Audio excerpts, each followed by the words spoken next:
Welcome to Modern Aikidoist Podcast. My sincere thanks to listeners and those who have liked, subscribed, and commented. Your interest is noticed and deeply appreciated.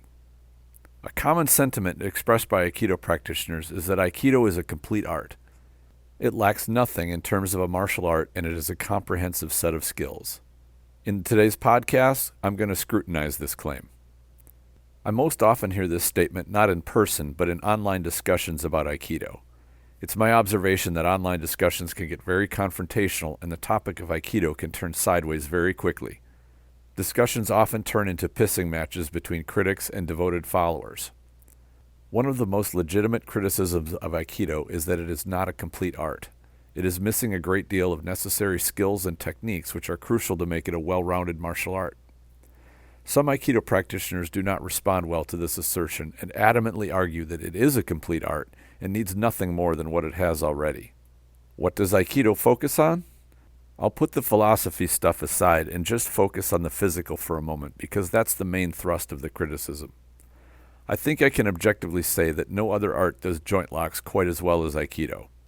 The instructors and senior martial artists I have met and trained with in person generally accept this, and almost all will say pretty confidently that you don't want to get caught in a joint lock by an experienced Aikidoka.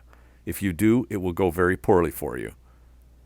After joint locks, I would say that Aikido's second specialty is throws. It has some great and powerful throws, some of which are unique to it, or at least that you rarely see in other martial arts. There are some which are common to other arts too. Overall, Aikido seems to be made up mostly of joint locks and throwing techniques. There are pins too, but I don't view pins as separate techniques. They are how techniques get finished. When I look at Aikido objectively, I cannot say that it has better throws than Judo does. They're different, but I must credit Judo with having some very effective and powerful throws which are well proven against resisting opponents. I think Judo does a bit better with throws in general, and that has to do partly with the fact that it is Judo's specialty. Aikido's throws tend to be different from Judo in two ways, despite having a great deal in common. What Aikido and Judo have in common is the focus on efficiency and taking balance to set up throws. Where they differ is that Judo heavily focuses on grabbing the gi, or uniform, to set up and help with throws. Judo also differs in that it specializes in being face-to-face with an opponent. Aikido tends to throw more from the flank or behind an attacker than being in the clinch.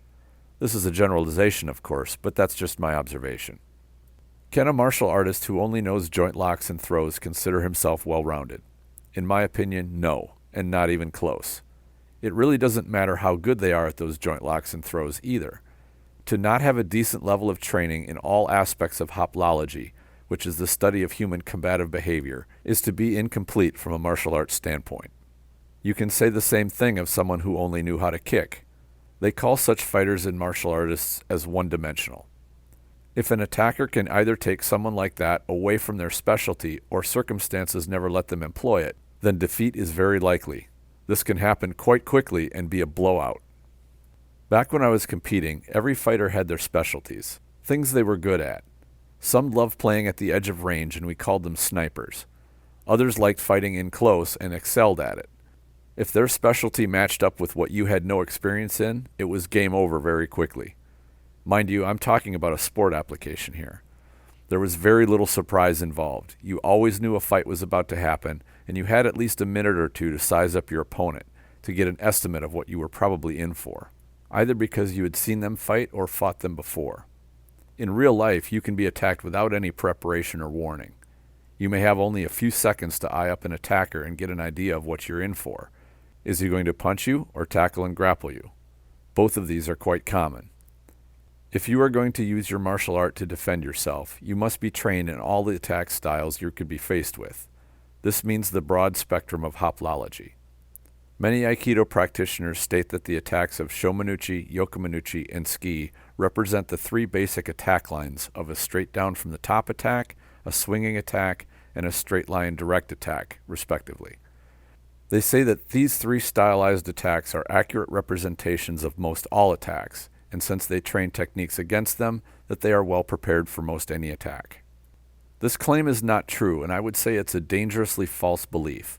While the basic idea of attack lines is valid, There are many attacks which don't use the three basic lines, even if you stick only to punches or attacks delivered with the arms. I've even seen instructors say that kicks follow these same attack lines, and that the same techniques you would use against punches would work against kicks. In my experience, this is not true. Kicks are set up differently and look different than punches do. Grappling setups look different from punching or kicking. If you don't train against these specifically, you will not be as quick to recognize and respond to an attack that you're not used to seeing. If you stylize your practice too much, your eye will not pick up the nuances very well.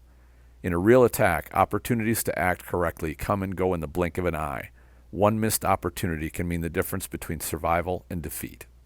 A year or two ago, I had heard that the Aikikai had removed, or was in the process of removing, chokes from its curriculum, as well as koshinages, which are hip throws. This was a rumor, and I came to learn that the rumor was partially true. What I was told, that I believe it was the University of Tokyo Aikido group, had experienced a number of injuries related to koshinage throws. To ensure the safety of the students in that group, they were to be removed from the curriculum. I have not heard confirmation of this, or whether this removal covered what was practiced at Hambu or not. Hambu is Aikikai's headquarters dojo. To this day, I have not gotten firm confirmation of whether chokes are officially removed either. What I have noticed is that few Aikido practitioners are familiar with good choking techniques. A few are, but it seems that chokes are treated as though they are too harmful and go against the peace message, so Aikidoka tend to turn their nose up at them. My thoughts on Aikido's koshinage is that it is fussy and problematic. That could be that I'm 6'4" tall and getting my hips under somebody else's is tricky. I can do it pretty easily when in a cooperative training mode, but once I tell Uke to go live, Aikido's version of koshinage becomes nearly impossible to execute properly. I have pretty much abandoned it in favor of the more reliable and efficient hip throws from judo. I bring these rumors up not because it is firmly true that the Aikikai is guilty of removing techniques from its curriculum. The rumors may be partially true or not. What I have noticed is that Aikido appears to have gradually narrowed its focus over time since O-sensei's passing. It has happened very slowly, and I believe so slowly that it has been largely unnoticed, except by the minority of practitioners who have been practicing for decades or more. On occasion, I have heard them reminisce about the greater variety of training they did back in the day. If you look at Aikido as a backyard, the border fence seems to have been slowly moved in ever closer, making the yard smaller and smaller. It might be a very nice and well-groomed yard, but there's a lot that's missing from it. The arguments about Aikido being a complete art appear to come from pride, and the perceived offense of the art being disrespected. Leaving emotion aside, the critics do have a valid point. Aikido could stand improvement in its curriculum to be more well-rounded. I think this is where Aikido has the greatest opportunity to grow. It should have answers for dealing with a wrestler, a boxer, a kicker, or a jiu-jitsu practitioner. We must learn enough of their arts to know their vulnerabilities and how to capitalize on them. We must know their strengths to skillfully avoid them or blunt their advantage. We must train an analysis of what an attacker shows and the techniques to deal with them. We must be able to execute them smoothly without thought or hesitation. To me, that's what being a well-rounded martial artist is. The last bastion of argument against this concept by Aikido practitioners is that Aikido is not about that. It's not about fighting and not a martial art. When I hear this, I realize that they have lost the argument. It means they have no care or concern about self-defense and that their Aikido is not a martial art to them. It's either an exercise program, a philosophy, a quasi-religion, or a social club where they can play samurai dress-up. If they're happy with it, then that's good for them. But it is bad for the art when they imply or outright claim that they are studying the martial art of Aikido. The ego doesn't like to admit weakness or failure. The fact that they get upset by the criticism means their ego is fighting what is pretty clearly true. It is pride that makes them fight to defend their precious beliefs, beliefs which are demonstrably false. The last point I want to mention is that many of O-sensei's students came to him with robust martial experience already. Many had experience in judo, sumo, or other competitive arts. It's very likely that he saw this and did not bother including in his curriculum what they had already. He did what any teacher would likely do, which is augment their current skills with what he felt they were missing. Such a curriculum is insufficient for teaching students with no such background or experience. They will have gaping holes in their abilities unless the curriculum is adjusted to include what those earlier students came in with already. I've seen little to indicate that O-sensei's curriculum was ever adjusted to account for this. To this day, it appears that no significant effort has been made to do so. Some instructors and dojos have, but not enough to say that Aikido in general has. Aikido can either go on being a specialty art which teaches a subset of the spectrum of martial arts, or it can expand its yard to encompass more broad and general skills. I admit that this is my interest and path, but I understand that it's not for everyone. While you should consider what your personal interest and path is, also consider what is better for the art going into the future.